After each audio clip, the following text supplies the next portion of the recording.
हरियाली तीज व्रत कथा इस प्रकार है। पौराणिक मान्यता है कि इस कथा को भगवान शिव ने माता पार्वती को सुनाया था।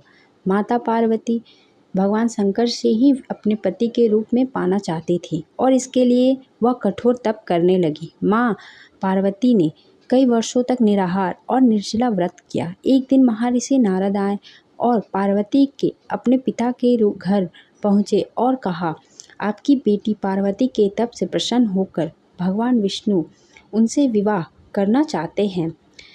उनके प्रस्ताव लेकर आपके पास आया हूँ। यह सुनकर हिमालय की खुशी का ठिकाना ना रहा और उन्होंने हाँ कर दिया। नारद ने संदेश भगवान विष्णु को दे दिया और कहा कि महाराज हिमालय का यह प्रस्ताव अच्छा लगा है। वह अपनी पुत्री का विवाह आपसे करने के लिए तैयार हैं। यह सूचना नारद ने माता पार्वती को भी सुनाई। माता पार्वती यह सुनकर बहुत दुखी हुई और उन्होंने कहा, मैं भगवान विष्णु से नहीं शिव से शादी करना चाहती हूँ।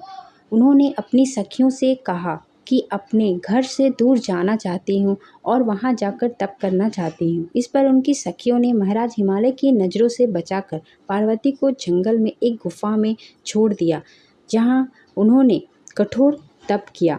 भगवान विष्णु को पति रूप में पाने के लिए कठोर तप शुरू किया, जिसके लिए उन्होंने रेत का शिवलिंग की स्थापना की। माता पार्वती ने जिस दिन शिवलिंग की स्थापना की वह हस्त नक्षत्र में भद्रापाद शुक्ल तिथि का ही दिन था। इस दिन निर्जला उपवास रखते हुए उन्होंने रात्रि में जागरण भी किया।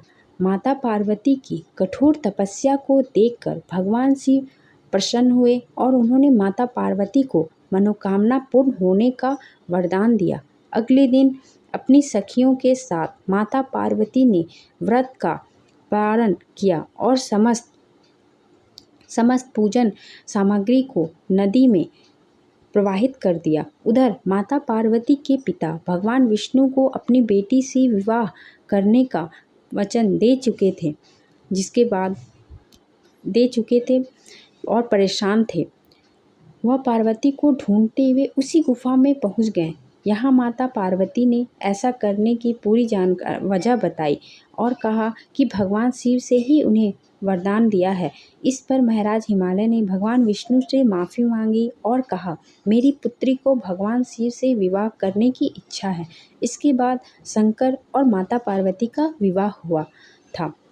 अगर आपको यह कथा अच्छी लगी हो तो लाइक शेयर सब्सक्राइब करें और हरियाली तीज अच्छे से मनाएं। इसकी आपको हरियाली तीज की बहुत सारी शुभकामनाएं।